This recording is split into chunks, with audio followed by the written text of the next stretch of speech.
Ahora sí, el día de hoy, en este momento, en esta hora que tenemos, les vamos a mostrar cómo se realizan diferentes cálculos y cómo obtener diferentes parámetros relacionados con la consolidación de un material, que es un tema que me imagino que o ya iniciaron en teoría y bueno, es algo que en laboratorio vimos el día de ayer y el día de hoy en la mañana. Entonces, les voy a compartir la presentación y así veríamos lo que nos toca el día de hoy. Ahí estaría lobando por si acaso.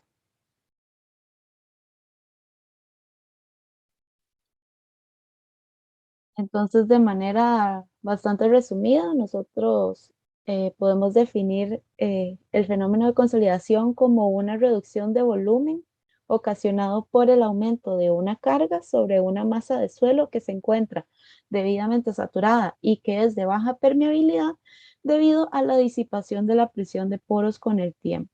Y esto es una situación que llega a ocurrir en aquellos suelos esencialmente finos y donde uno está buscando la construcción de una estructura. Esta estructura va a transmitirle esfuerzos inducidos al suelo y si en caso en el terreno uno tiene un material fino y que se encuentra saturado, lo que va a pasar es que conforme se va cargando el suelo, en el instante, todo ese esfuerzo inducido va a ser transmitido a la presión de poros de agua, pero inmediatamente después se va a dar una disipación de esa sobrepresión de poros que se tiene.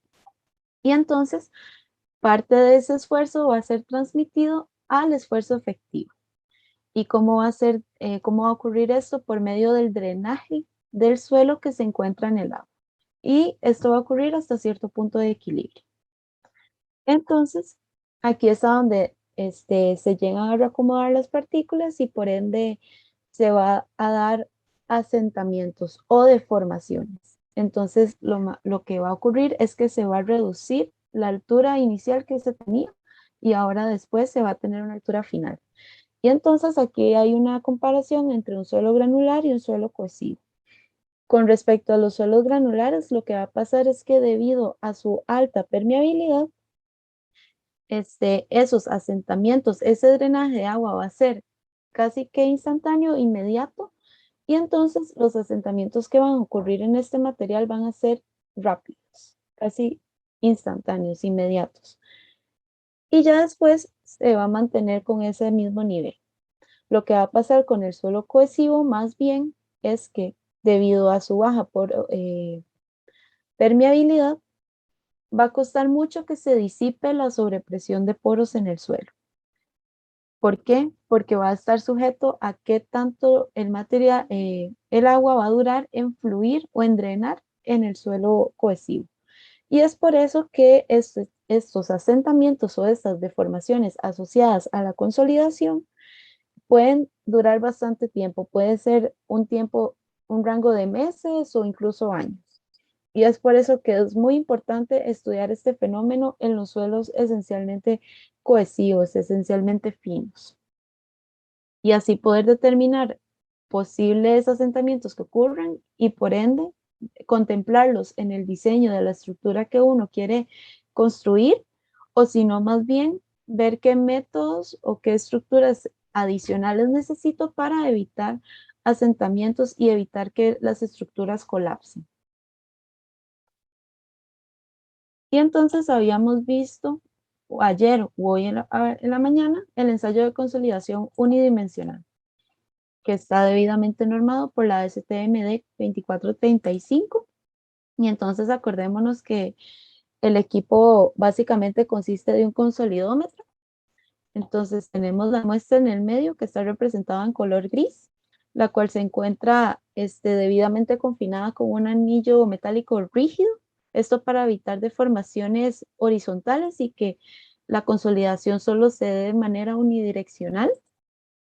También se tiene una piedra porosa tanto arriba como abajo, como si fuera un sándwich, y estas piedras porosas lo que van a permitir es que se van a tener fronteras drenantes.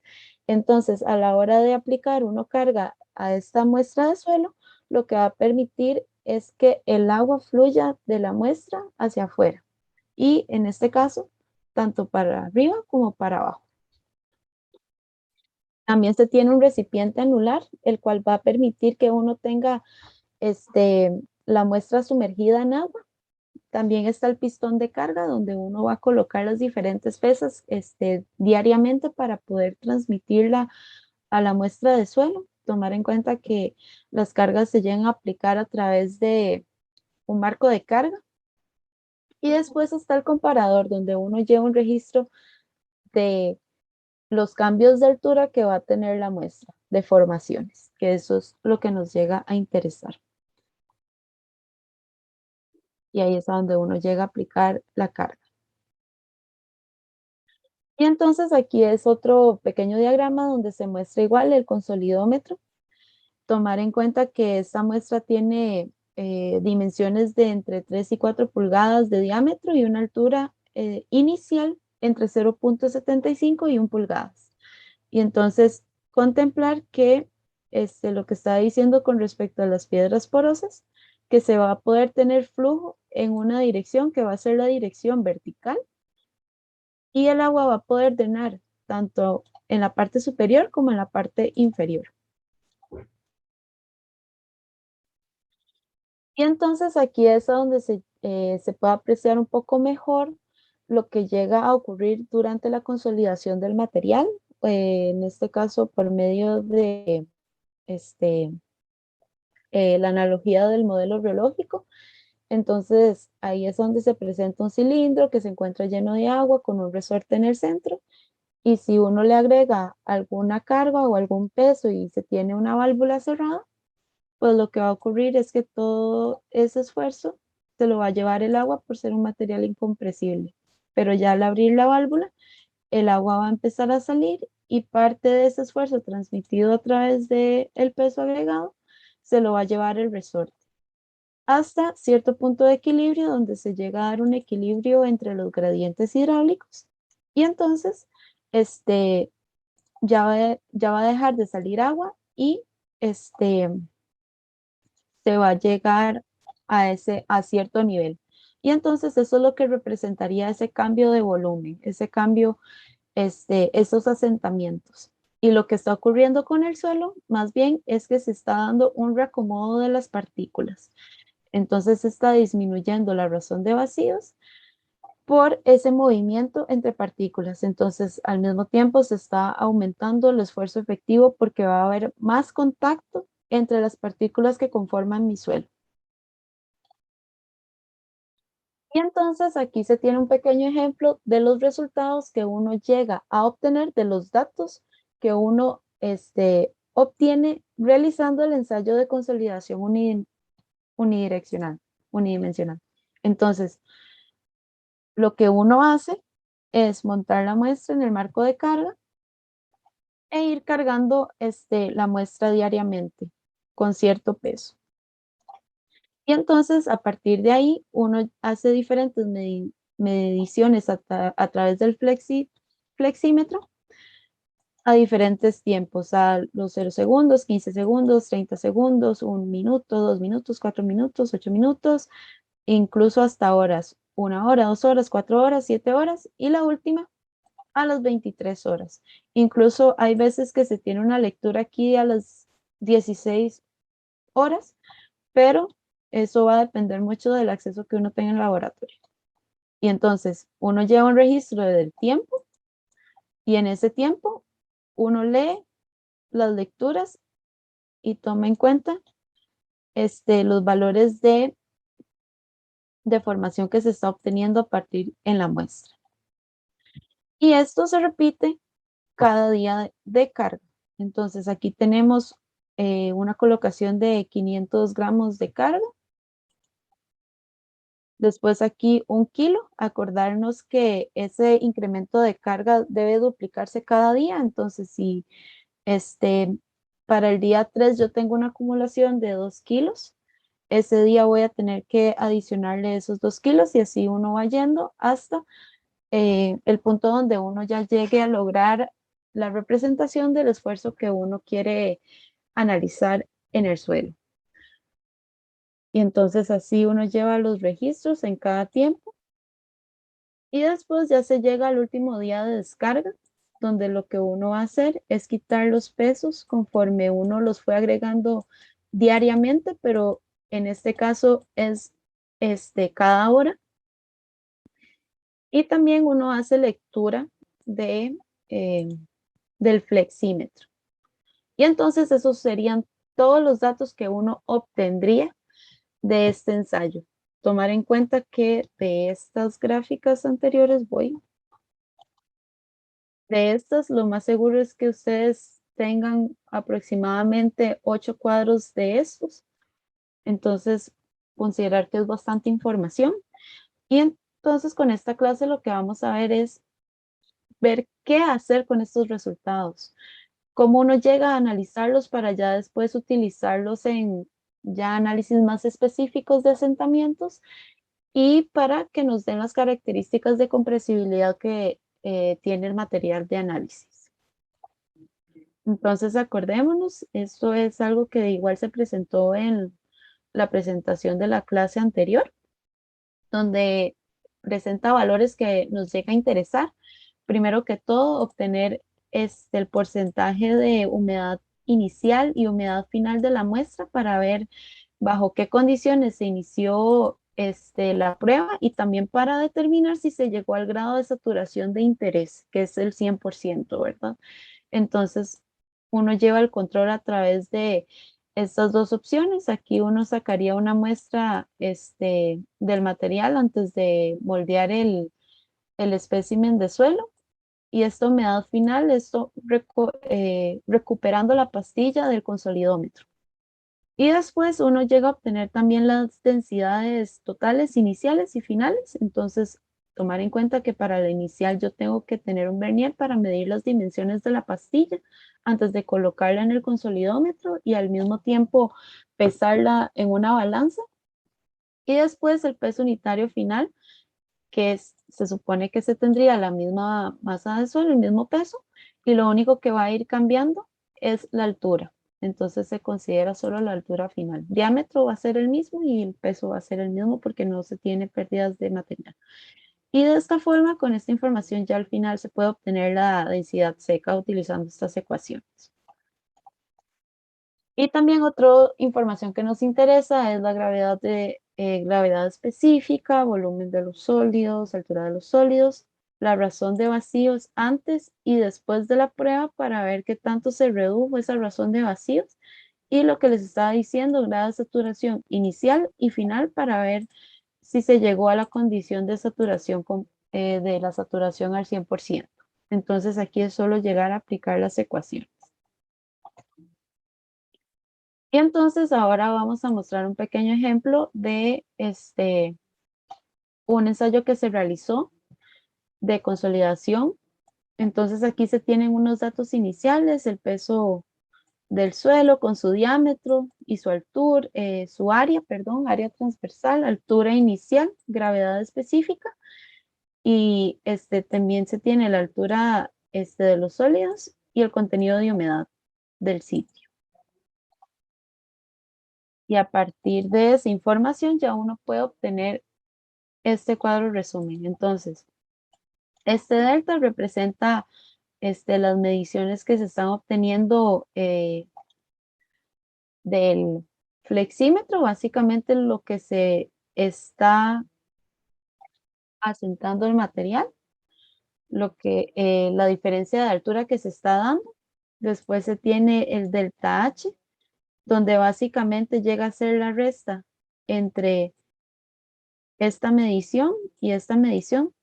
Bueno, tomar en cuenta que esto es un cuadro resumen de los resultados diarios, día 0, día 1, 2, 3, 4 y hasta el último día que se cargó. Entonces llegan a ser los resultados iniciales, por decirlo así. ¿Bajo qué condiciones se inició la carga para ese día? Entonces, este delta H representa lo que llegó a asentarse cada día, el total. Entonces, para el día 1 sería 0.19 menos 0, por eso da 0.19. Para este otro día sería la resta entre 0.258 y 0,192 y va a dar 0.7. Y así uno va a ir calculando cada día.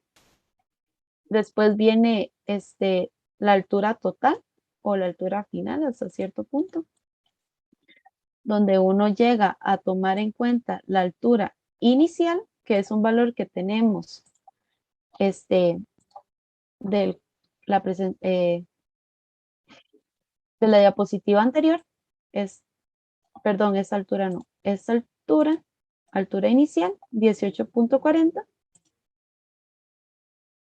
Y entonces lo que uno va a hacer para determinar esta altura total es restándole este valor. Entonces 18.40 menos 0.19 va a dar 18.21. Y después 18.21 menos 0.07 va a dar 18.15. Y así uno va restando poco a poco. Este valor se lo resta a este y va a obtener este. Después se viene HV, que va a ser la resta entre la altura total y la altura de los sólidos para obtener la altura de los vacíos.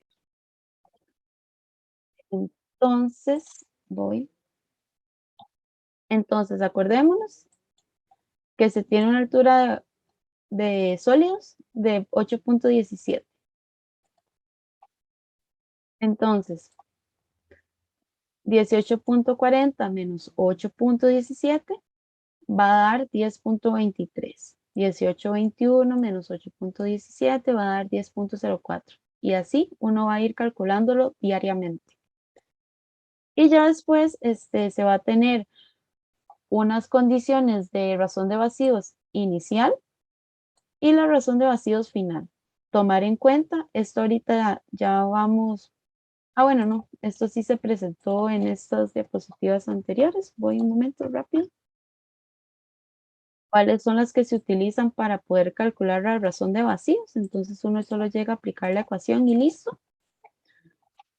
Entonces, solo tomar en cuenta que las condiciones de razón de vacíos final del día anterior va a ser las condiciones de razón de vacíos inicial del día en el que estoy analizando. Y por último se tiene se calcula también la deformación unitaria, que en las siguientes diapositivas ya se va a presentar la ecuación utilizada para obtener este valor. Y teniendo esta información en cuenta, ahora sí vamos a ver las curvas que nos van a describir cómo se comprime el material, el suelo fino, cuando se encuentra en condición saturada y cuando se le aplica un esfuerzo inducido. Entonces, a partir de las curvas de consolidación, lo que uno va a obtener o lo que uno busca obtener es el coeficiente de consolidación. Y entonces es una propiedad de tiempo de formación. Y vamos a ver dos métodos para poder calcular este coeficiente de consolidación. Primero va a ser según Casagrande. Entonces, Casagrande lo que dice es que en mi deformación inicial uno va a tener un 0% de consolidación. Y la deformación final va a ser un 100% de toda la consolidación. Entonces yo voy a buscar más bien una deformación asociada al 50% de consolidación, que va a ser aquel tiempo que corresponde al 50% de consolidación, un T50. Y entonces lo que vamos a obtener es que el coeficiente de consolidación va a ser un factor T, en este caso asociado al 50% de consolidación, por h al cuadrado, siendo h la distancia máxima de drenaje entre T50. Este 50 es porque es lo que se está utilizando y es lo que planteó Casagrande. Y entonces este factor T está establecido en tablas dependiendo de el grado de consolidación que se está considerando. Y entonces, cuando se tiene una consolidación del 50%, el factor T es igual a 0.196. Entonces, lo que uno llega a aplicar es esta ecuación para obtener el coeficiente de consolidación. Y entonces, tomar en cuenta que la trayectoria máxima de drenaje va a ser la mitad, en este caso, para este ensayo, la mitad de la altura que yo obtenga de mi muestra. ¿Ok? Entonces, ¿por qué él va a ser la mitad? Acordémonos que se tienen dos fronteras drenantes en el ensayo. Entonces, la distancia máxima que va a tener que recorrer el agua para poder drenarse completamente del suelo va a ser desde el centro hacia los extremos donde se ubican las fronteras drenantes de las piedras porosas.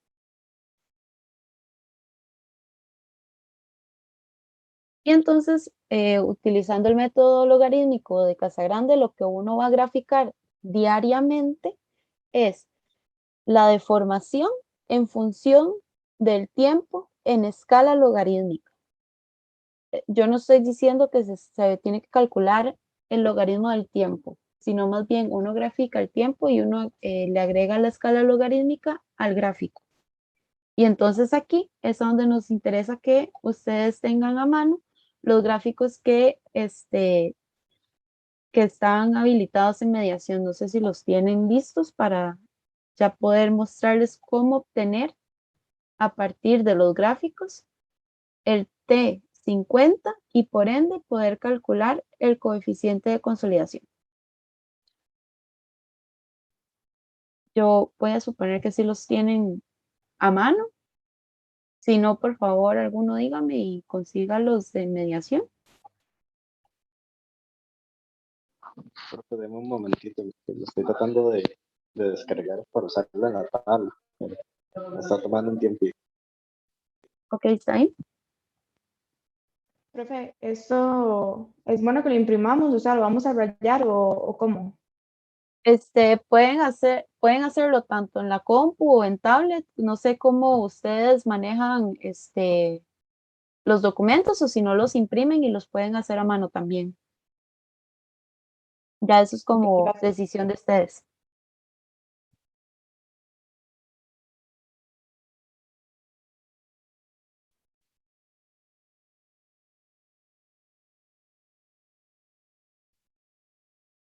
Ahora sí estoy listo.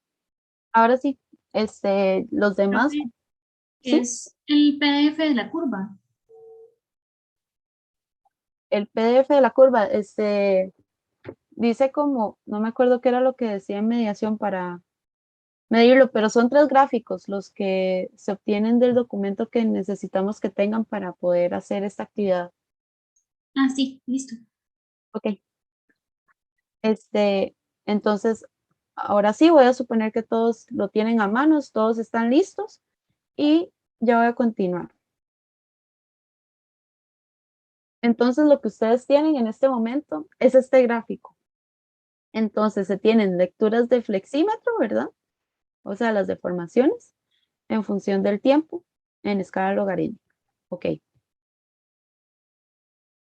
Entonces, lo que uno quiere averiguar de este gráfico, y aplicando el método de Casagrande es el tiempo asociado al 50% de consolidación del material. Entonces, lo primero que uno va a hacer es considerar un punto A, casi que iniciando la curva que uno dibujó. Y entonces, a partir de ese punto A, uno se va al eje X y lee ese tiempo asociado, este T1, digamos. Y después, a este valor de T1 lo multiplica por 4 para obtener el T2. Y a partir de este T2, lo que voy a hacer es irme directo a la gráfica, Profe, a la perdón, curva, ¿sí? una pregunta. A es el tiempo inicial. No, no.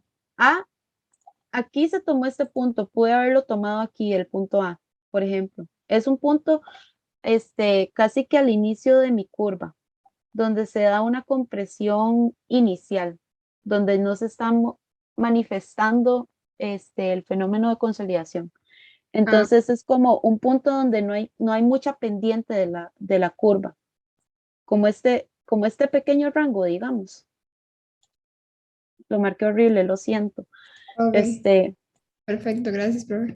con gusto, como un rango por ahí. Entonces ahí se tomó ese punto A. Es un ejemplo, esto va a depender mucho de ustedes, de dónde tomen su punto A y demás.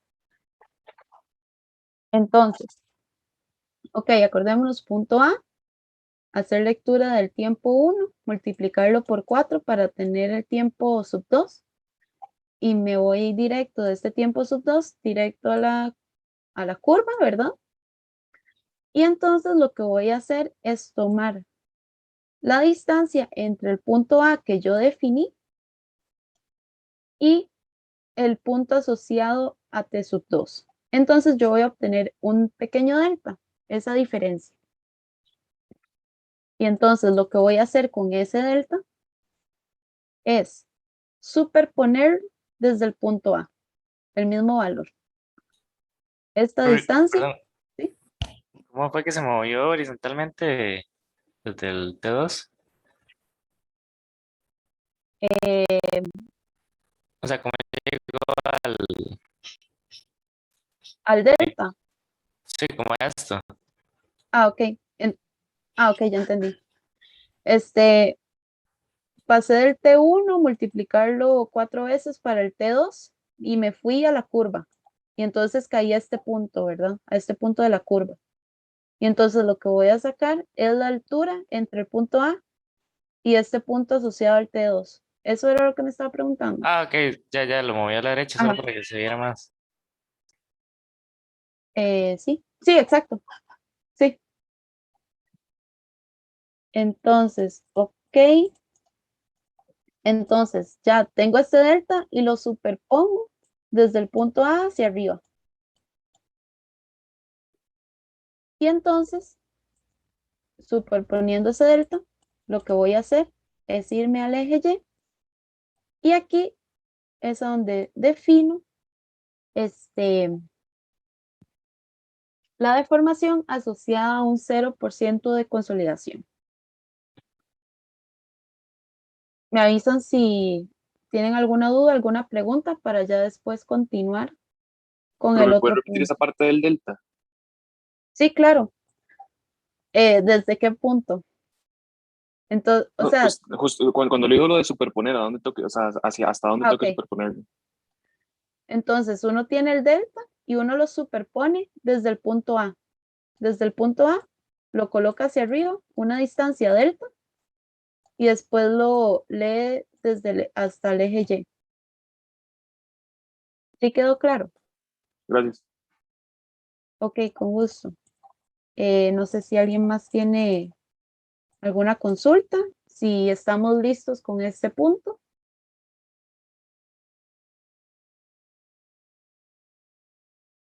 Ok, voy a suponer que vamos bien por el momento, que ya lo hicieron y que ya obtuvieron su deformación al 0% de consolidación. Entonces, el otro punto que nos interesa es calcular la deformación asociada al 100% de consolidación, de grado de consolidación. Entonces, aquí es a donde nos venimos a la segunda parte. Entonces, lo que voy a hacer es que primero voy a sacar una línea tangente a esta pendiente como de caída, donde se está dando la consolidación primaria. Que aquí vemos que va con una pendiente y después va cambiando. Entonces, en este cambio, saco una pendiente, una línea tangente. Y después, cuando se llega a dar mi otro cambio de pendiente, es a donde se llega a dar esa consolidación secundaria. Entonces, lo que voy a hacer, lo que se debe hacer es sacar esta segunda línea tangente de la curva. Y entonces la intersección entre esas dos líneas tangentes voy a obtener un punto B. Entonces, de ese punto B, voy a hacer una lectura directa a mi eje Y y ahí voy a obtener la deformación asociada al 100% de consolidación. No sé si quedó claro. Profe, ¿lo puedes repetir, porfa? Sí, claro. Ok. Entonces, hay que sacar una línea tangente a la curva, a este pequeño pedazo de curva asociada a la consolidación primaria. Aquí está caída. Pero Y eso es en después, cualquier punto.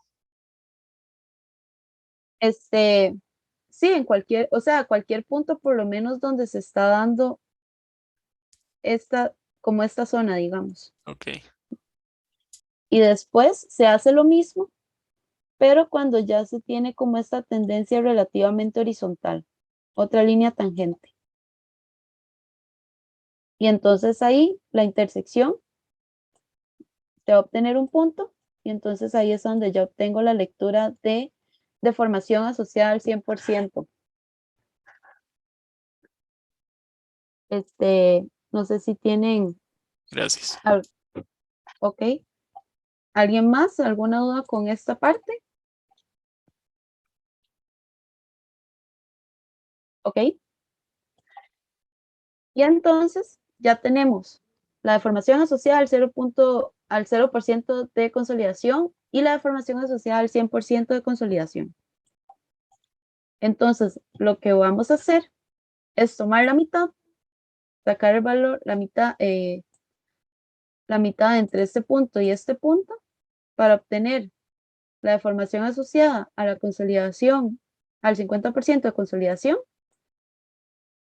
Me voy a la curva y hago una lectura directa del tiempo asociado al 50% del grado de consolidación. Sí, claro, ok. Ya se tiene el valor de la deformación asociada al 0% de consolidación y la deformación asociada al 100% de consolidación. Lo que uno va a hacer es sacar ese punto medio, básicamente un promedio, para poder obtener la deformación asociada al 50% de consolidación. Entonces, cuando ya obtengo este valor, lo que voy a hacer es ir a leerlo directamente a la curva y después ya puedo obtener a partir de la curva y yéndome al eje X, el valor del tiempo asociado al 50% del grado de consolidación. ¿Quedó claro? Profe, ¿por qué dice as? No, perdón, leí mal. Ok. ¿Sí quedó claro? ¿Cómo vamos? ¿Cómo van? Profe, ¿qué tan exacto tiene que ser esto? No tienen que dar los mismos valores o de la misma forma que den aquí. Estos dependen muchísimo de la precisión y de la escala que uno está utilizando y demás. Depende mucho de ustedes. Entonces, no se preocupen por el hecho de que si no les está dando igual que en esta presentación. Eso va a depender mucho de cada persona. Laura, si me ¿Sí? permites aquí, no dan iguales, pero Ah, sí dentro del mismo orden de ajá, magnitud, ¿verdad? Eso sí, no exacto, es que uno sí. va a reportar .1 y el otro va a reportar 100, ¿verdad? Porque tiene que ver justamente con esa destreza para manejar gráficos y claramente cuando ustedes estén analizando los datos con las escalas. Entonces, cada uno lo hace y puede verificar que estén en el mismo orden de magnitud, eso sí. Sí. Disculpe, profe, ¿se puede volver un Gracias. momentito a las que eran tangentes? Ok. Oye. Esta. Sí, gracias. Solo ocupaba ver algo. Ok. Me avisa cuando ya. Listo, ya. Ah, bueno. Profe, tengo una duda en esta. En esta, Ajá. el tiempo de deformación de 100%, ¿a qué correspondería? Digamos, no sería el punto B, sería la proyección hasta la línea roja. Aquí uno no está obteniendo el tiempo asociado a la consolidación del 100%, pero sí, exactamente, uno lo tendría que proyectar a la curva, digamos, a la curva roja. Gracias. Ok. Profe, ¿Alguna será mucha otra? ¿Sí? molestia que vuelva a repetir otra vez lo del promedio. O el ¿Está bien? T50, por favor. Sí, claro. Voy. Acordarnos que de los pasos anteriores obtuvimos el de sub 0 y el de sub 100. Entonces, con estos dos valores uno saca el promedio para poder obtener el de 50. Deformación asociada al 50% de consolidación. Entonces, lo que uno va a hacer es a partir del eje Y, hacer lectura de este valor, irse directamente a la curva y después proyectarlo al eje X para obtener el T50. Listo, profe. Gracias. Con gusto. ¿Cómo vamos? ¿Quedó claro o...? Ok. Entonces voy a continuar más bien. Voy a intentar ir un poco más rápido. Entonces yo les dije que se tenían dos métodos para poder calcular el coeficiente de consolidación. El que acabamos de ver es según Casagrande y ahora vamos a ver el que es según Taylor. Y en este caso se va a utilizar cuando se tiene un 90% del grado de consolidación. Entonces, tomar en cuenta que la deformación inicial está asociada al 0% de consolidación. Y entonces, a partir de esa información, lo que yo debo obtener es la deformación asociada al 90% de consolidación para después lograr obtener el tiempo correspondiente al 90% de consolidación o este T90. Y entonces aquí mi valor de mi ecuación de CV va a cambiar de coeficiente de consolidación. Y entonces ahora el factor T va a estar en función de ese 90% de consolidación y ahora este valor va a ser un T90, perdón. Y entonces, al final, para obtener ese coeficiente de consolidación, tengo que aplicar esta ecuación, 0,848 por la altura máxima de drenaje a la 2 entre T90. Y lo que vamos a buscar ahora es cómo llegar a obtener ese T90 para poder calcular el coeficiente de consolidación. Y entonces, aquí la diferencia es que se grafica la deformación en función de la raíz del tiempo. Aquí sí, yo obtengo el valor de tiempo que llevé registrando y le saco la raíz de ese valor. Y entonces yo voy a obtener una gráfica como esta, más o menos como una curva medio convexa, más o menos por ahí. Y entonces, esta es la curva que ustedes tienen de información. Igual, aquí podemos ver raíz del tiempo.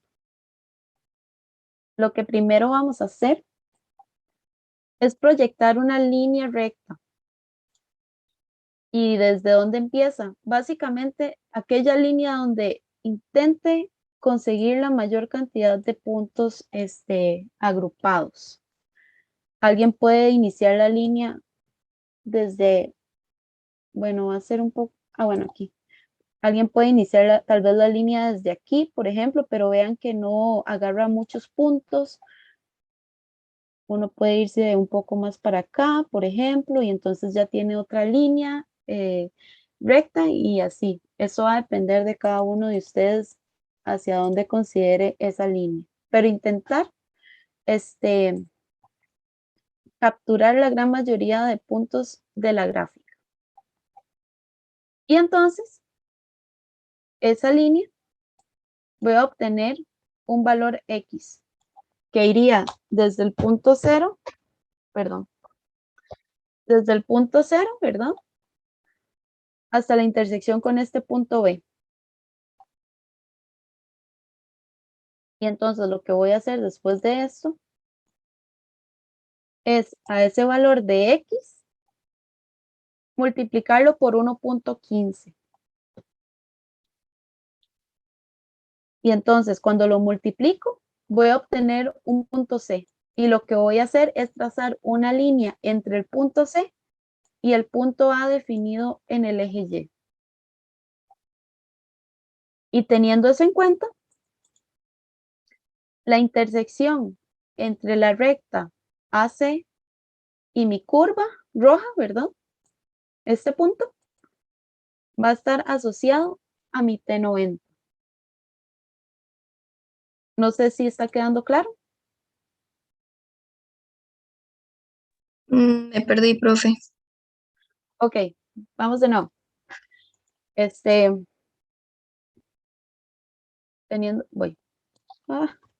Se tiene la curva, ¿verdad? De deformación en función de la raíz del tiempo. Y lo que vamos a hacer es trazar una línea recta, intentando acaparar la gran mayoría de los puntos antes de que cambie mi pendiente, antes de que se dé esta curva, ¿verdad?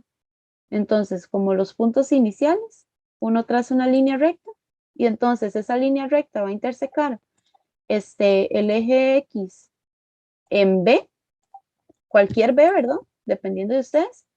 Y se va a tener también en el eje Y un punto A. Y entonces, lo que se debe sacar es esta distancia X, que es desde el punto 0, del tiempo 0, hasta la intersección de la línea recta con el eje X, que sería este punto B. Y ya teniendo ese X, lo que se busca es multiplicarlo por 1.15 para obtener el punto C.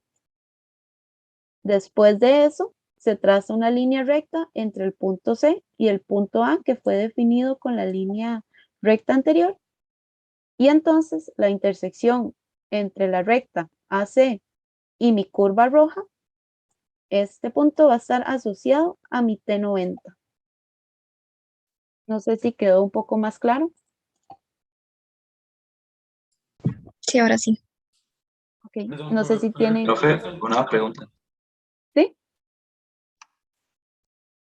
En mediación aparece que hay que entregar esto en 10 minutos. ¿Lo tenemos que ir haciendo para entregarlo o no? Esa es la idea. Es que aparece como un entregable, sí. Sí, es un entregable. Ah, ok. Ustedes tienen que hacerlo de manera simultánea y por eso se está dando la explicación de esta forma para que ustedes lo vayan haciendo. Uno puso la entrega hace poco, pero tienen tiempo hasta mañana a las 12.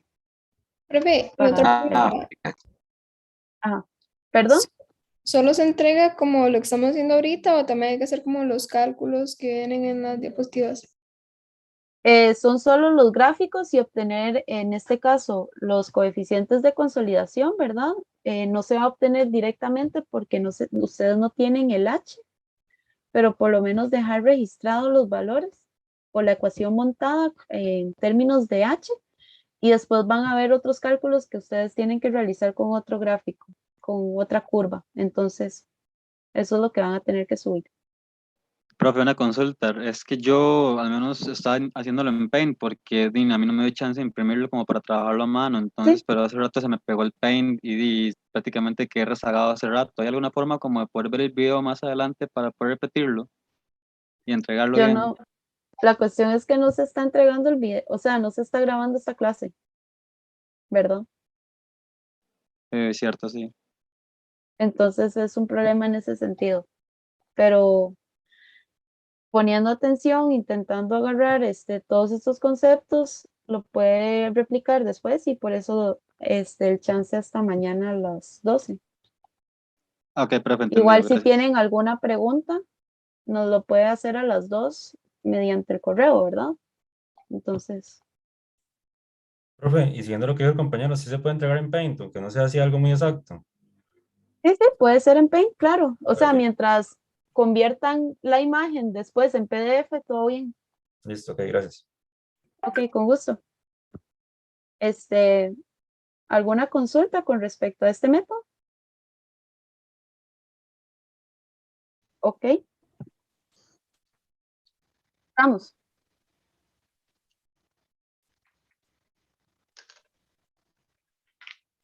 Voy a suponer que sí. Ah, bueno. Ok, perfecto, gracias. Y entonces, así se tendrían todos los aspectos, la información que se pueden obtener a partir de las curvas de consolidación. Entonces ahora voy a dejar de compartir para que siga la profesora Marcia en esta parte de la clase. Gracias, Laura. Ok, listo. Entonces ya ese primer detalle que mostró Laura, lo que nos va a dar es la información que requiero para estimar el tiempo en que se van a dar los asentamientos. Pero todavía no hemos hablado de cómo llegarle a la magnitud.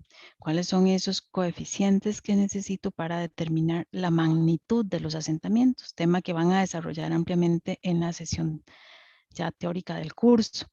Y digamos que si solo nos quedáramos con ese trabajo, ¿verdad? De analizar las curvas de consolidación que fueron datos de deformación versus tiempo, pues sería incompleto. Entonces ahora este ratito que nos queda aquí, voy a compartir con ustedes, ¿no? Ya lo que tiene que ver con la estimación del, a ver aquí nada más, Laura, si me ayuda, ¿qué es lo que estoy viendo? Ahorita A el ver. el PowerPoint. En modo Y presentación. no aparece como si Ok. estuviera en Listo. documento de PowerPoint normal. No sé Ok. si. Sí, espérese entonces un momentito. Salgo aquí. Es porque. Listo. Y desconecto ahí. Y me dice. Ok. Ahora sí debería poder. Listo. Ok. Y ahora le doy modo presentación. Ahora sí. Sí, ahora sí. Gracias, perfecto, gracias. Bueno, vamos con las curvas de compresibilidad. Recuerden que ahora Laura lo que mencionó, ¿verdad? Es que nosotros, igual como estaba en la presentación y que ya está habilitada también para ustedes, y por favor, si surge alguna duda para Luis Ugalde, me parece que fue el que nos anunció que tuvo ahí algún lío de conexión, por favor, si hay cualquier inquietud, la hacen llegar, que con mucho gusto la atendemos, porque la idea es que ustedes se familiaricen con esto. Hoy es el primer abordaje. Cuando ya tengan los datos para el cálculo de su análisis, pues mucho mejor, porque ahí cada uno pues debería hacer el ejercicio y después para el informe, pues, ¿verdad? Combinar la información. Vamos en un proceso de carga que se demora a lo largo de unos 8 días y registrando deformación inicial, deformación final. También, ¿verdad? Eso va a ser importante y vamos viendo entonces cómo cambia la razón de vacíos día con día. Y eso lo obtenemos a través de estos cálculos que aparecen aquí señalados en la presentación. Tengo un cambio en la altura de la muestra, sí, claro. Yo empecé con en el tiempo cero, tenía un tamaño de la muestra y 24 horas después tiene otro. ¿Qué pasó en todo ese tiempo? Hubo un fenómeno que está asociado a la salida del agua. ¿Por qué se sale el agua? Porque cuando yo le cambié el estado de esfuerzos, quien toma inicialmente la carga, dijimos, es el agua. Y tiene que buscar por dónde salir. Nuestro dispositivo ya de ensayo tiene una piedra porosa arriba y otra abajo que permite la salida del agua. Y entonces, como el agua sale, mi muestra se reduce de altura. ¿Ok? Entonces, por ahí es que sabemos que hay un cambio, un diferencial de altura en el paso de un día a otro. Cada proceso de carga implica un cambio en la altura. Pero yo no necesito la altura solamente. ¿Por qué? Porque a mí la altura de una pastillita de 1,92 centímetros, sí, no es lo que yo necesito. Necesito asociar ese cambio de altura con un cambio en los vacíos. ¿Por qué? Porque yo voy a extrapolar esta información para poder determinar realmente cuánto se puede asentar mi estructura, cualquiera que sea. ¿Verdad? Yo recuerdan que insistimos en que estamos trabajando con una muestra representativa de un depósito de suelo que tiene un espesor importante, y yo lo único que me trae fue un pedacito de suelo para analizarlo en mi modelito a escala. Entonces, no solo me interesa el cambio de la altura, sino que yo voy a traducir eso en un cambio en la razón de vacíos. ¿Partiendo de qué? De que mi muestra no se puede deformar lateralmente, que mi muestra solo puede cambiar de altura. Y eso está asociado a un cambio en los volúmenes, ¿sí? Lo voy a asociar a un cambio de volumen, ¿verdad? Y entonces determino entonces esta razón de vacíos que se modifica día con día. Y bueno, si ya yo quiero ver exactamente cuál es la deformación, pues entonces usaría, ¿verdad? Cambio en la altura entre el tamaño del espécimen inicial. Y como estamos permitiendo el drenaje, el esfuerzo que yo someto a la muestra siempre va a ser un esfuerzo efectivo. Ok, entonces con esa información que ya Laura detalló hace un ratito de cómo calcular, de cómo llegarle a esta tabla, porque yo tengo cuáles son los cambios, ¿verdad? Yo tengo cuáles son las presiones aplicadas y qué cambio en la altura voy registrando de la muestra, entonces yo puedo llegar y completar esta información. Esto es lectura, ¿verdad? Directa es cada 24 horas, tiempo cero, 24 horas después, 48 horas después, ¿asociado a qué? A una modificación en el estado de esfuerzos. Tengo el diferencial.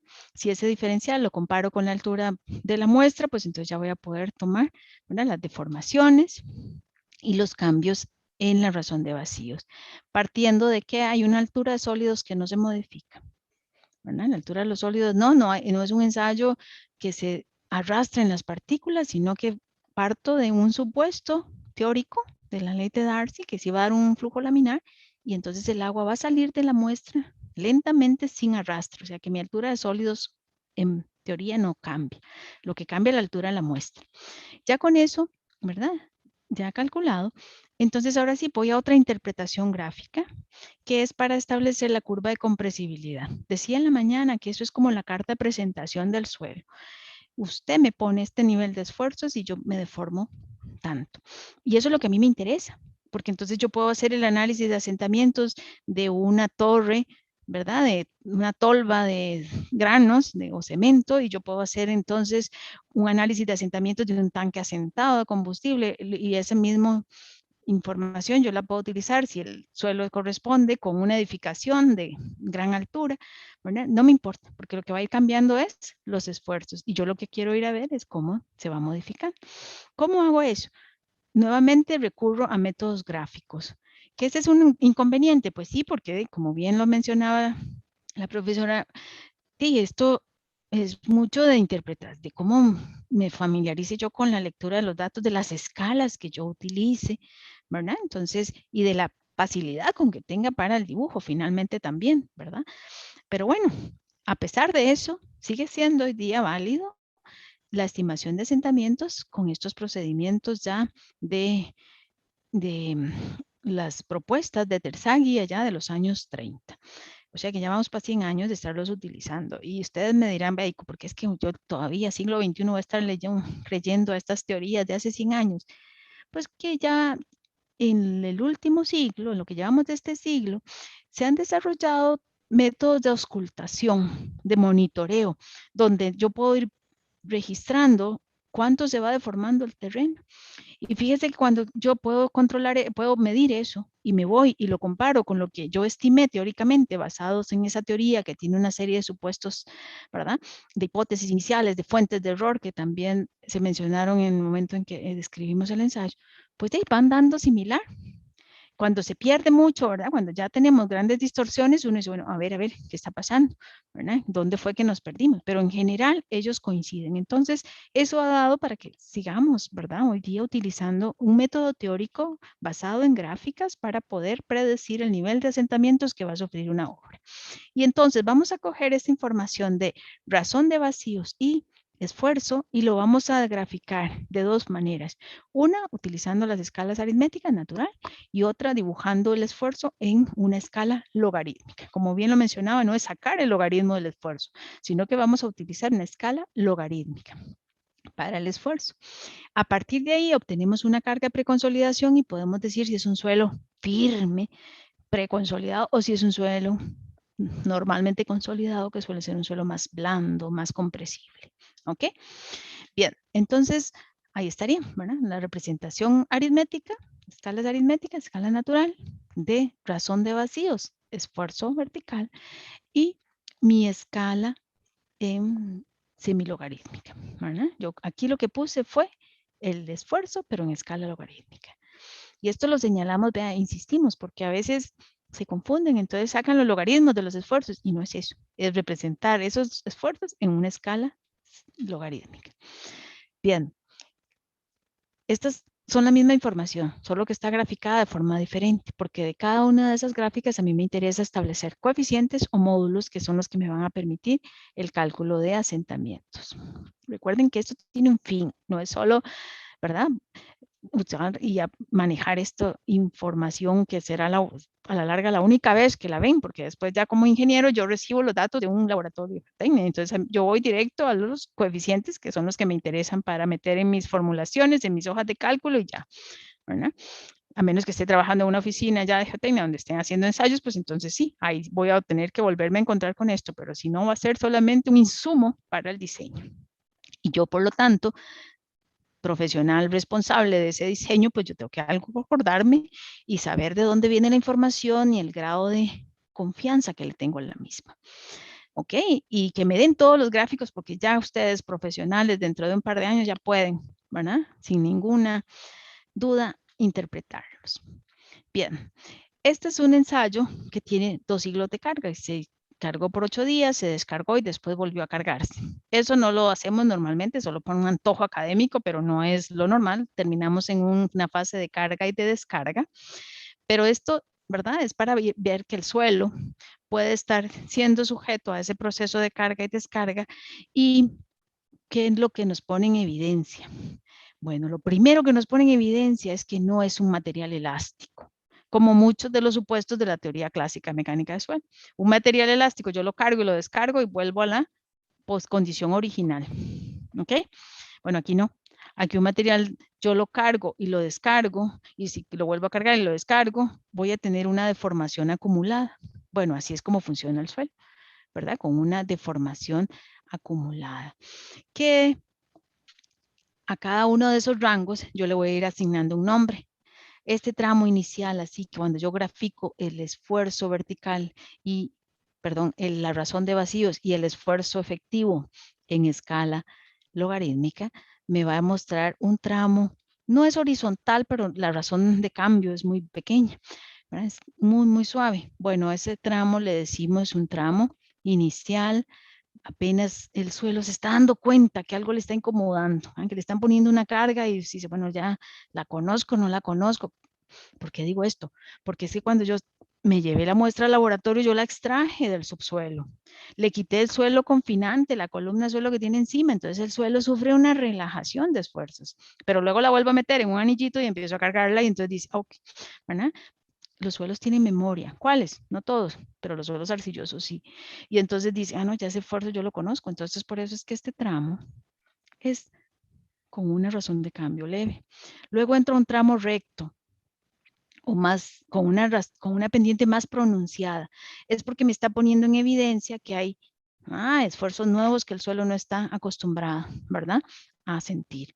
Y luego un tramo de descarga donde el suelo nuevamente empieza a liberarse y empieza un alivio de esfuerzos.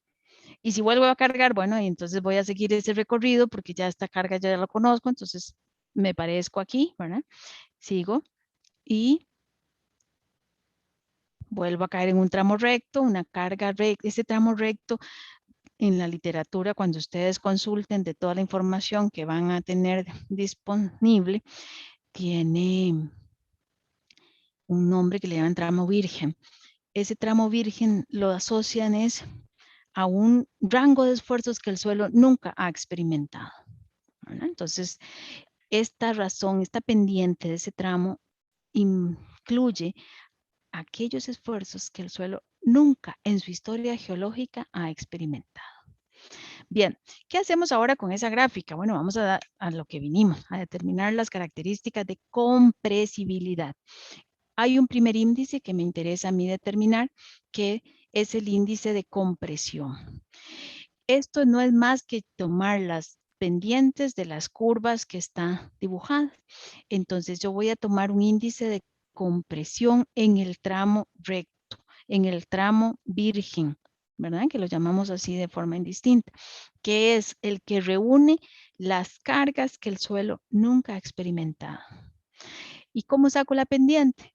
Pues en un gráfico de escala semilogarítmico, ¿verdad?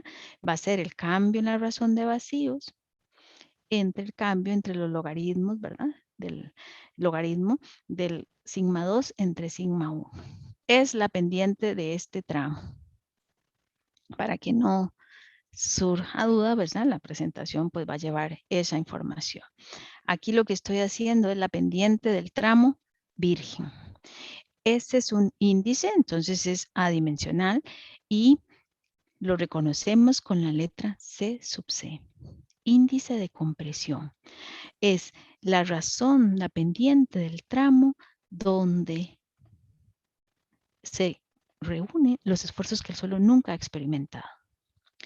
Luego hay otro índice que nos interesa establecer, que es el índice de hinchamiento. Así lo llamamos, índice de hinchamiento. Que sería entonces, en este caso, ¿qué? La pendiente del tramo de descarga. Recuerden que aquí yo fui cargando, y les decía que esto duraba 8 días, por lo mínimo, y que concluidos esos 8 días, empiezo a quitarle los pesos que le fui añadiendo. Y entonces voy a ir dibujando cómo se va recuperando la muestra cada hora. Cargué cada 24 horas. Descargo cada hora. Y ahí entonces obtengo otro índice que es la pendiente del tramo de descarga. A ese índice le llamamos el índice de hinchamiento. En realidad es un índice de recuperación, ¿verdad? Porque yo le empiezo a quitar esfuerzos y entonces el suelo se va liberando. ¿Vuelve a su condición inicial de razón de vacíos inicial? No, no, no. Él se recupera, pero hay una deformación acumulada, ¿verdad? Entonces, a mí también me interesa en algunas determinaciones saber cuál es ese índice de hinchamiento. Y si somos observadores, nos vamos a dar cuenta que, por ejemplo, esta pendiente aquí de este índice de hinchamiento es paralela a esta pendiente, que ahí también la podría determinar, y que le llamamos el índice de recompresión. ¿Por qué recompresión? Porque recuerden, yo cogí el suelo de un depósito, ¿verdad? Mi muestra estaba aquí. Tenía toda esta columna de suelo encima, gamma Z, el esfuerzo geoestático. Y yo me lo extraje y lo llevé al laboratorio. Entonces, ¿qué hice? De quitarle todo el material circundante y lo que tenía encima. Entonces el suelo se relaja. Y aquí lo empiezo a cargar. Y claro, por eso es que esta parte, digamos, la razón de cambio es tan pequeña, porque estoy acumulando todos los esfuerzos que en algún momento el suelo ya experimentó. Caigo a la trama virgen aquí, donde se reúnen esfuerzos nuevos, desconocidos para ese suelo. Y cuando lo descargo, ¿qué pasa? Cuando lo descargo, pues nada, ya estoy liberándolo, entonces estoy asemejando a esto que sufrió el suelo. Esos son índices que yo requiero de la curva de compresibilidad del suelo. Y que ustedes pues lo van a determinar ahí en esa tercera gráfica que tienen para dibujo, ¿verdad?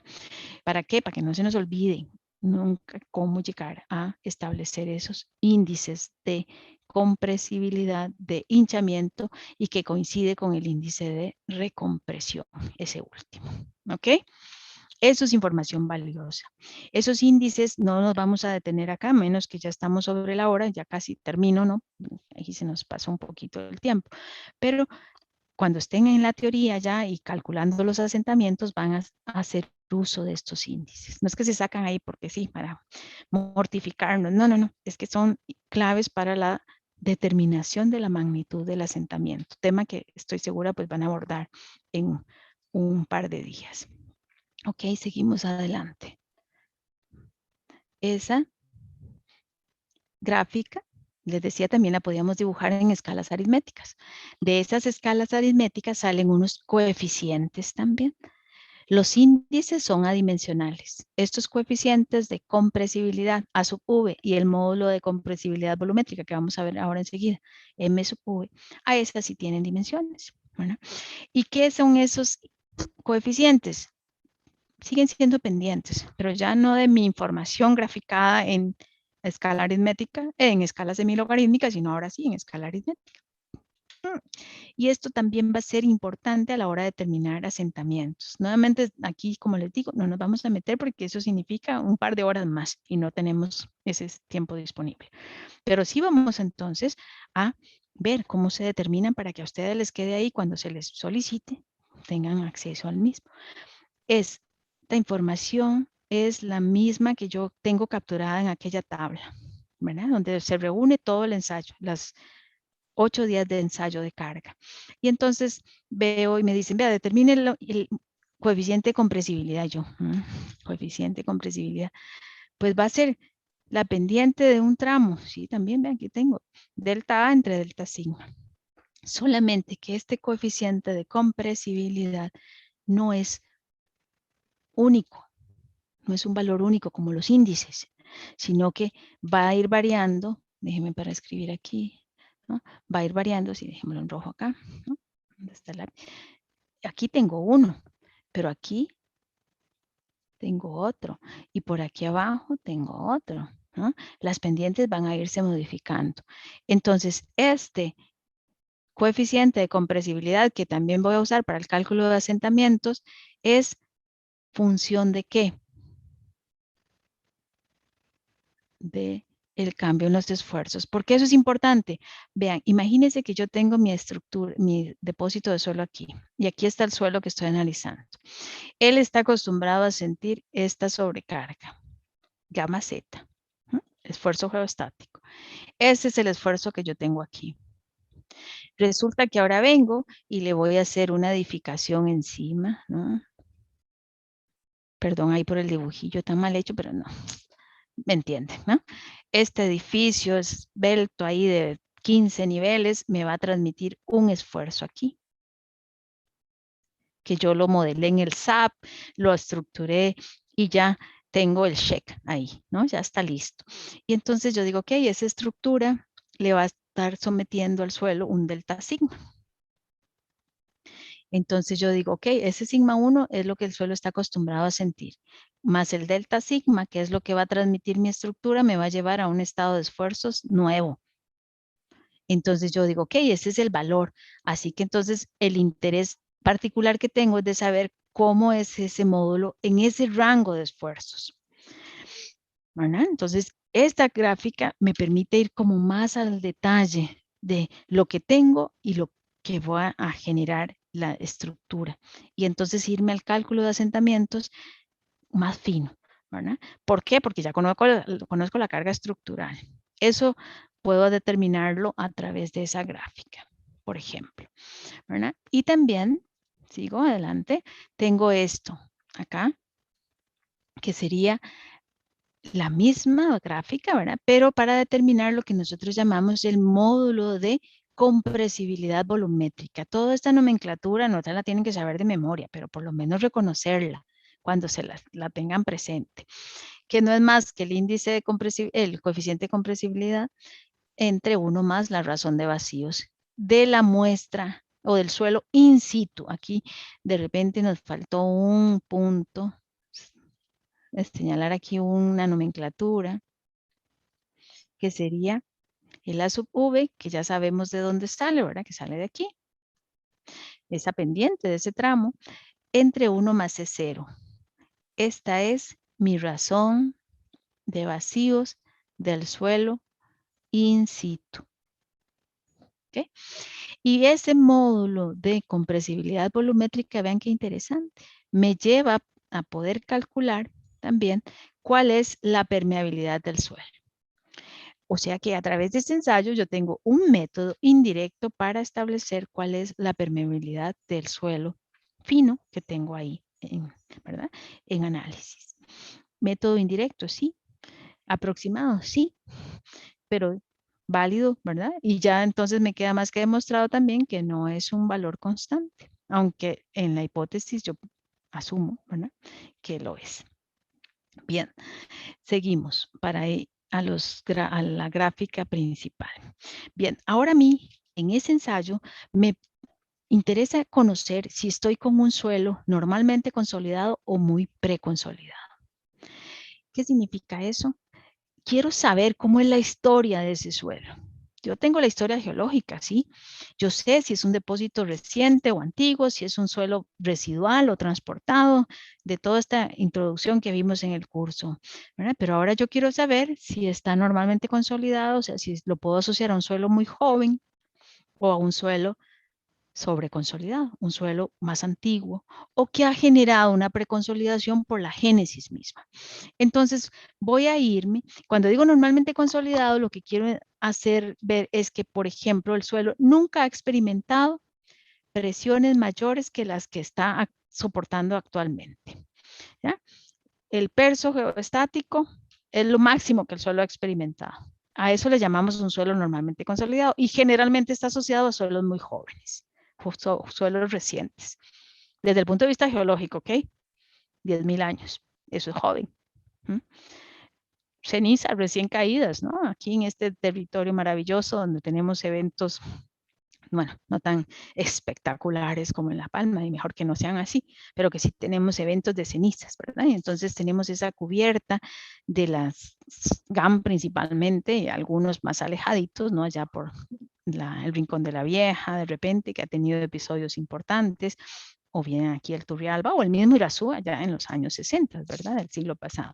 Pero entonces, son suelos relativamente jóvenes, y esos generalmente son suelos normalmente consolidados, versus aquellos suelos que se generaron con los materiales más antiguos del país, que están por allá, por la península de Nicoya, ¿no? Cuando vayan por aquella península, y sobre todo hacia la parte costera, pues ahí están los suelos más antiguos, ¿verdad? O por acá, igualmente en la parte del Pacífico Sur. Suelos ya residuales de materiales muy viejos, ¿verdad?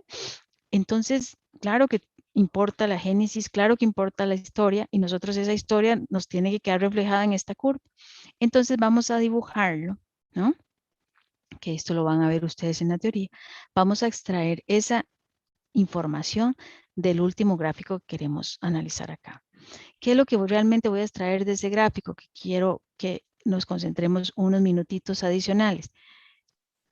El esfuerzo in situ, no, ese yo lo puedo calcular, yo lo sé, cuánto es el peso unitario, sé la profundidad en que está y lo puedo determinar a diferentes niveles. Bien, lo que me interesa de la gráfica que sale del ensayo es la carga de preconsolidación, la máxima presión que el suelo ha experimentado en su historia geológica.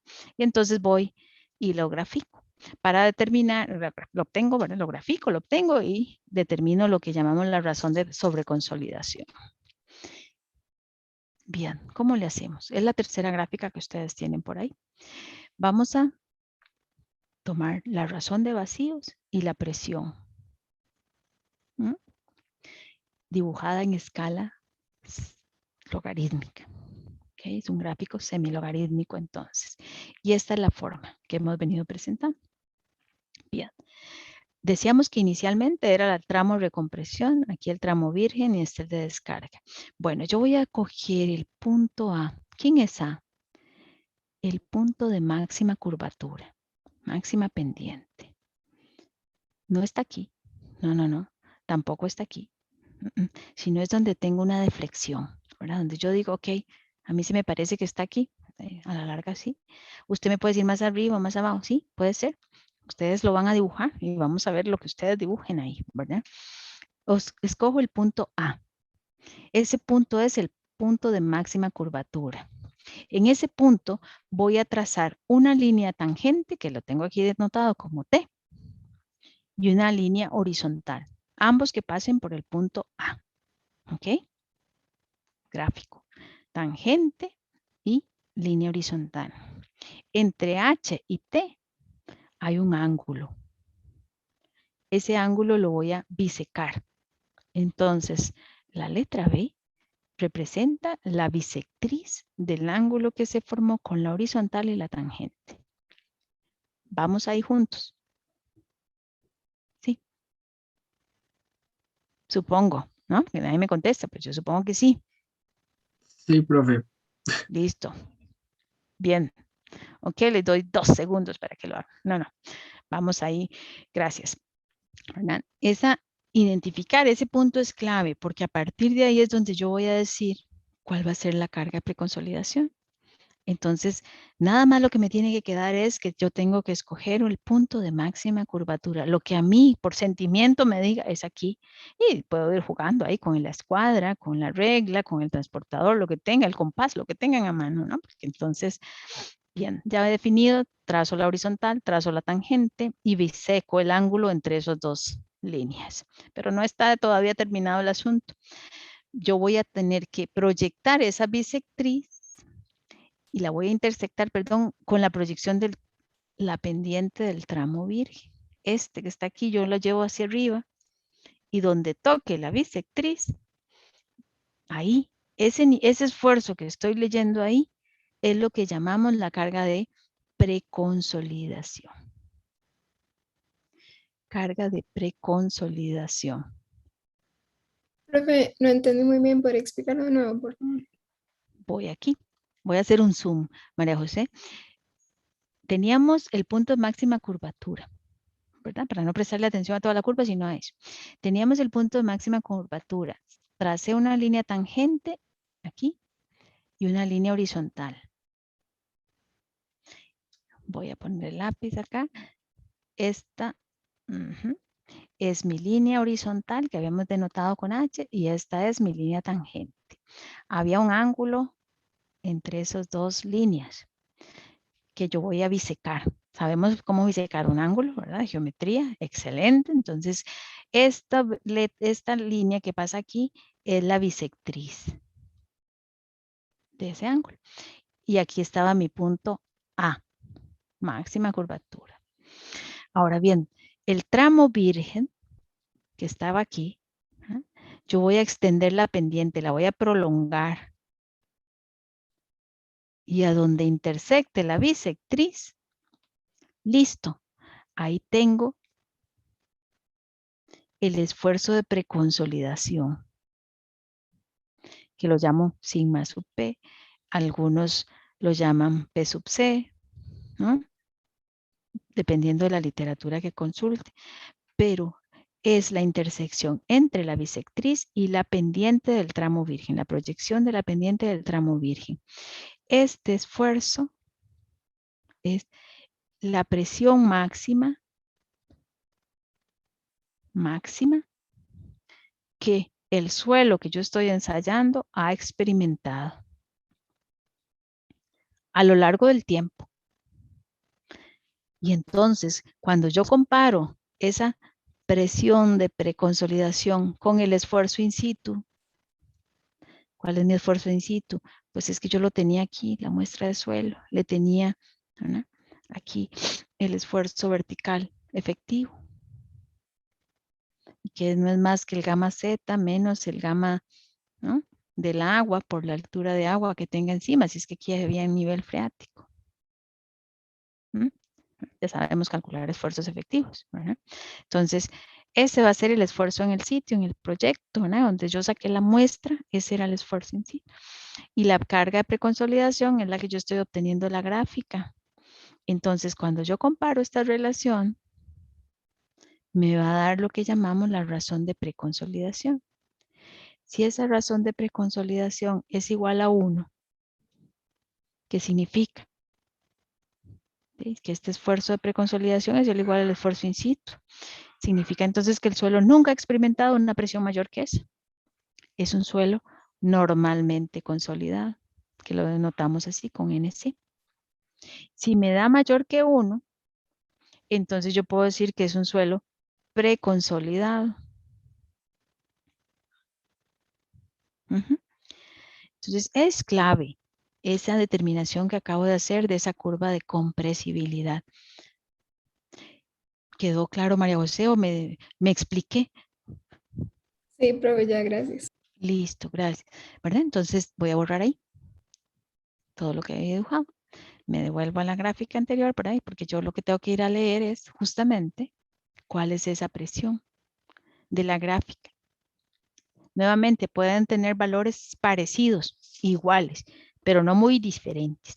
O sea, yo no le puedo decir, ok, María José le dio 1 newton por centímetro cuadrado, y a Manuel le dio 10. ¿Y por qué dije esos nombres? Porque son los que estoy viendo aquí en la pantallita, ¿no? Bueno, entonces, No, ya ahí hay unos órdenes de magnitud diferentes.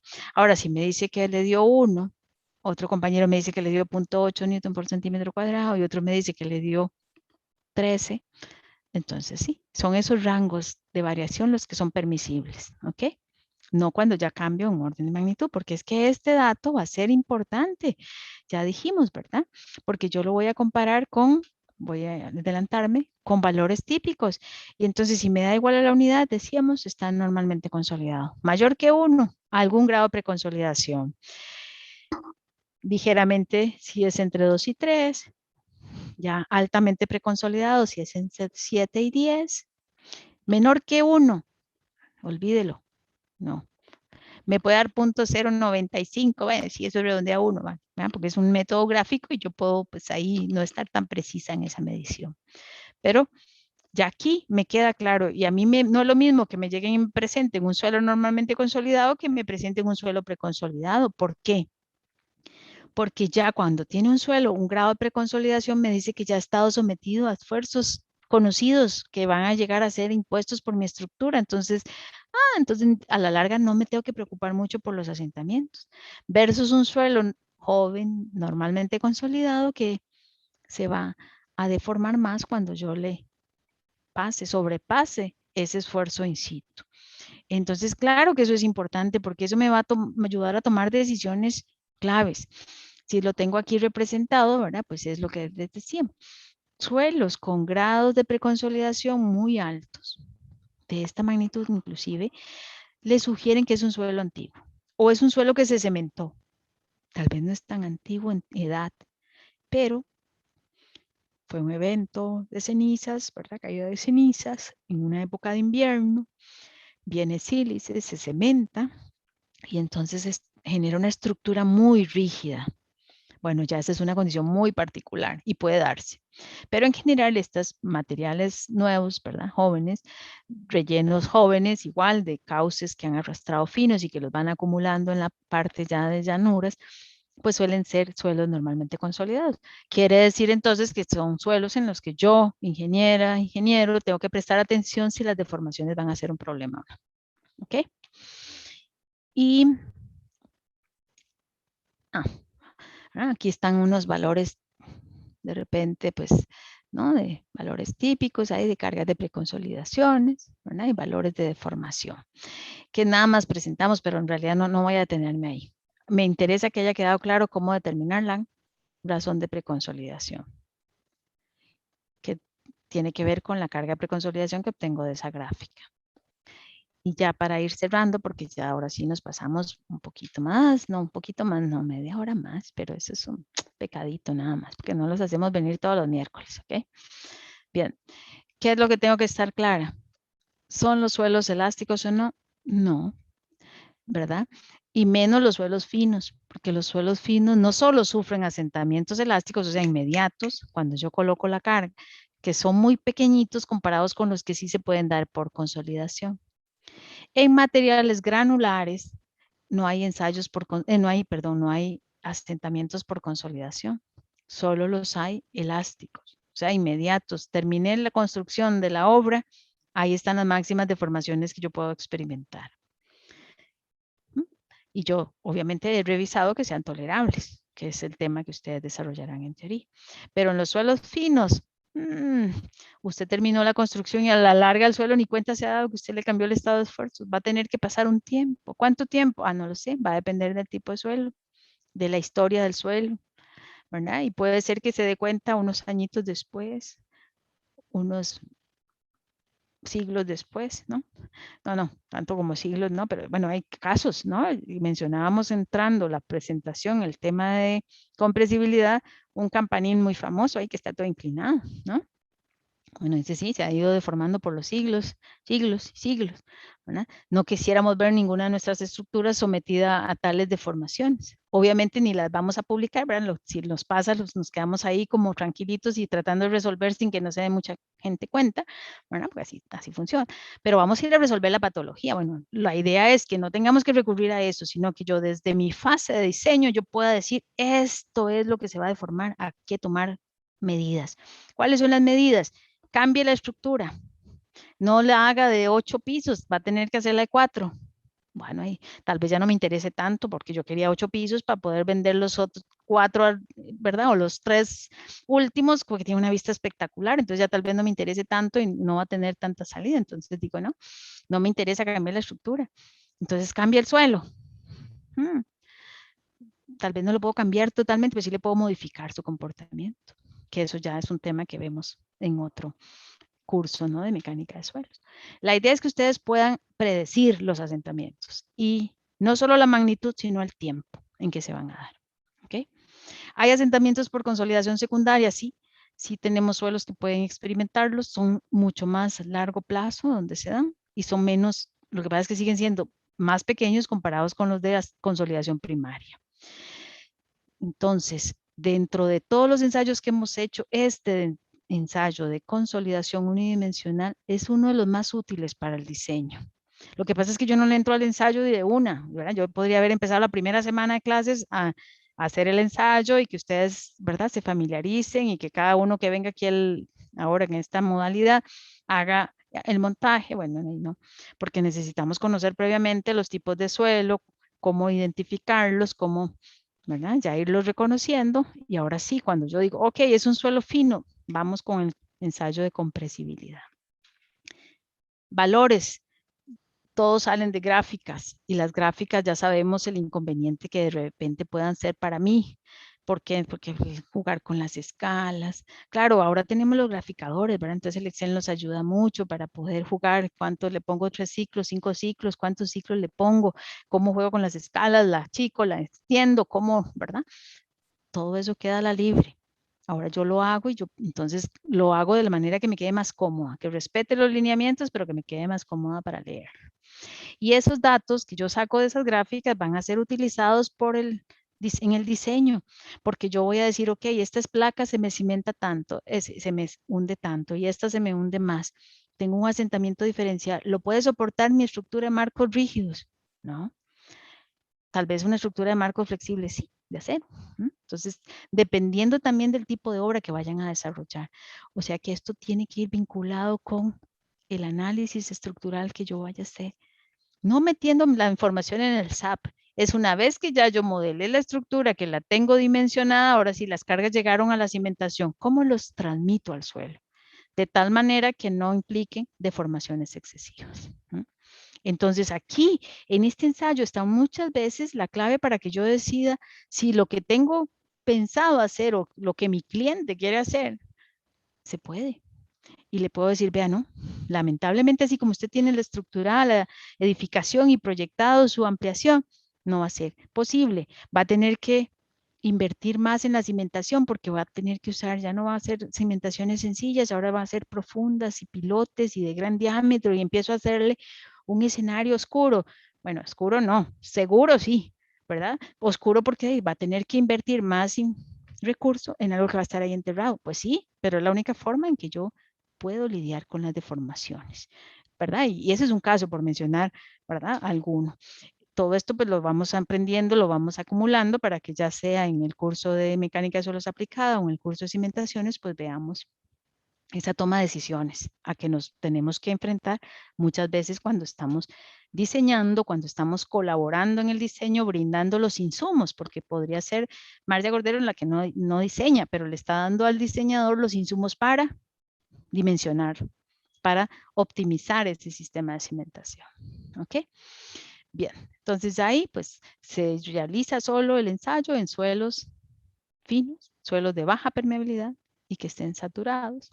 Le voy colocando cargas día con día para ir viendo cómo se va reduciendo de volumen, para después traerme toda esa información y dibujar las curvas de consolidación y las curvas de compresibilidad, ¿verdad? Que son los insumos que requiero para magnitud de asentamientos y el tiempo que se van a demorar en producirse.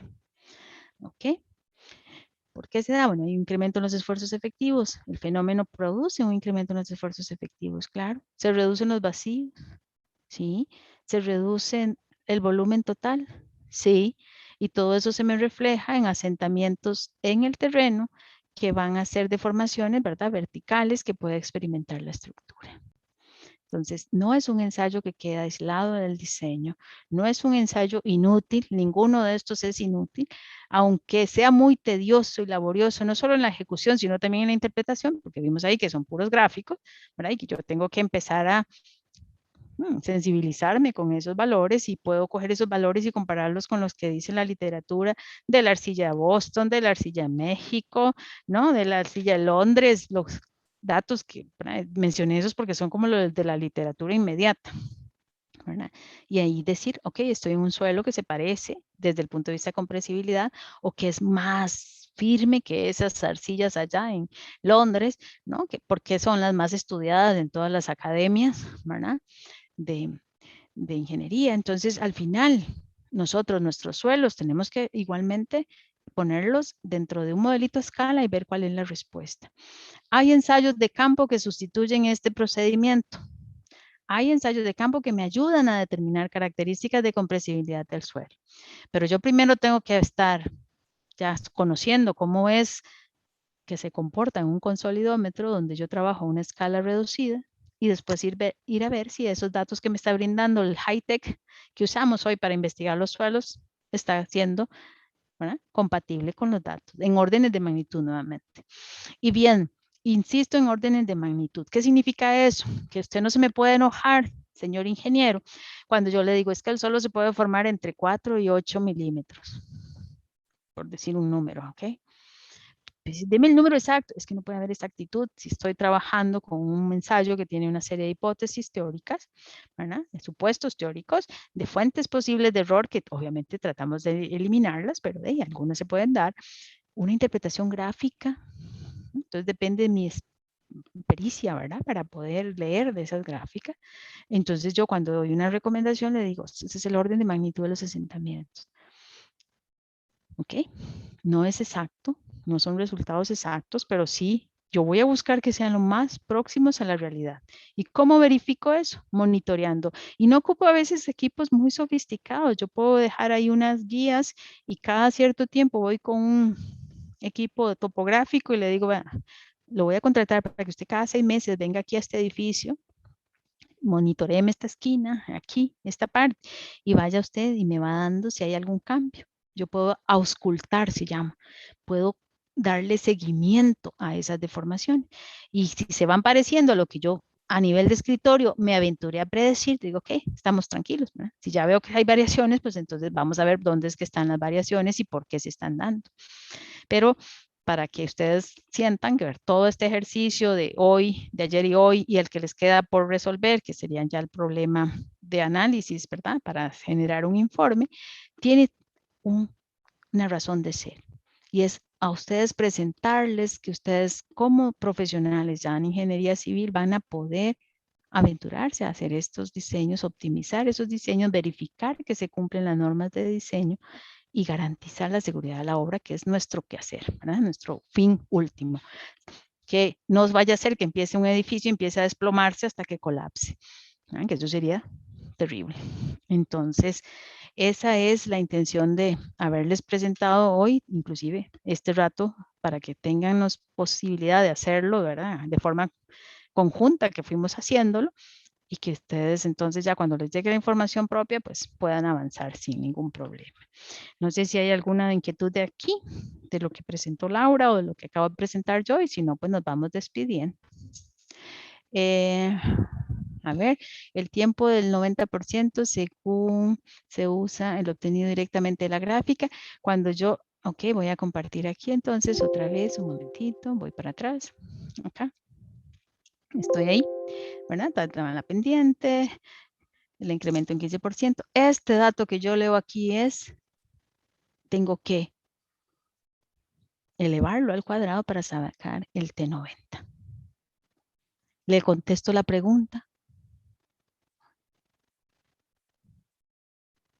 Liner.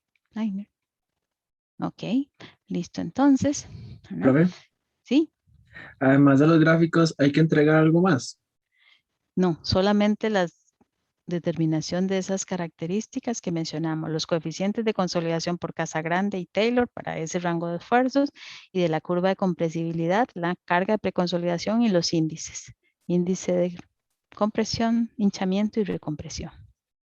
Ok. Pero sin Pero- marco teórico ni nada de eso, solamente las gráficas y las determinaciones donde se vea que ustedes hicieron el ejercicio. Profe, el sigma C, el sigma sub C, ¿con qué ecuación se utilizaba? O sea, ¿con qué El- ecuación dónde se ponía para sacar el índice correspondiente? Vamos a ver a dónde estamos hablando, si le comprendí. Este que está aquí, este que sacamos aquí. Sí, el O que el C sacamos, sub C. el que sacamos, ¿cómo se llama? Una vez que proyectamos la línea de la pendiente de la parte recta Ajá, con la bisectriz, Ajá, el sigma sub aquí. C, ajá. Este, nada más me lo señalan ahí, cuál es el valor. Oh, bueno. Ese ok. dato yo lo voy a usar aquí para saber la razón de preconsolidación y compararlo con eso y decir si está normalmente consolidado o preconsolidado, pero ustedes este dato ahorita no lo tienen, ¿verdad? Esas gráficas que estaban ahí para el ejercicio de clase no lo tienen. Para el curso, el laboratorio en sí, de lo que les va a tocar analizar, ahí sí va ahí. Ah, ok, gracias. Ok. Profe, ¿y hasta cuándo hay tiempo de entregar esto? Tiempo límite hasta mañana mediodía. Ok. Ujú. Ok. Bueno, y si no hay consultas adicionales, entonces nos despedimos y nos vemos los que correspondan, ¿no? El miércoles entrante o el martes con Laura. ¿No? Y la información para el reporte estaría terminándose de presentar por ahí del viernes al final del día. Ok. Bueno, entonces que tengan buena tarde. Hasta luego.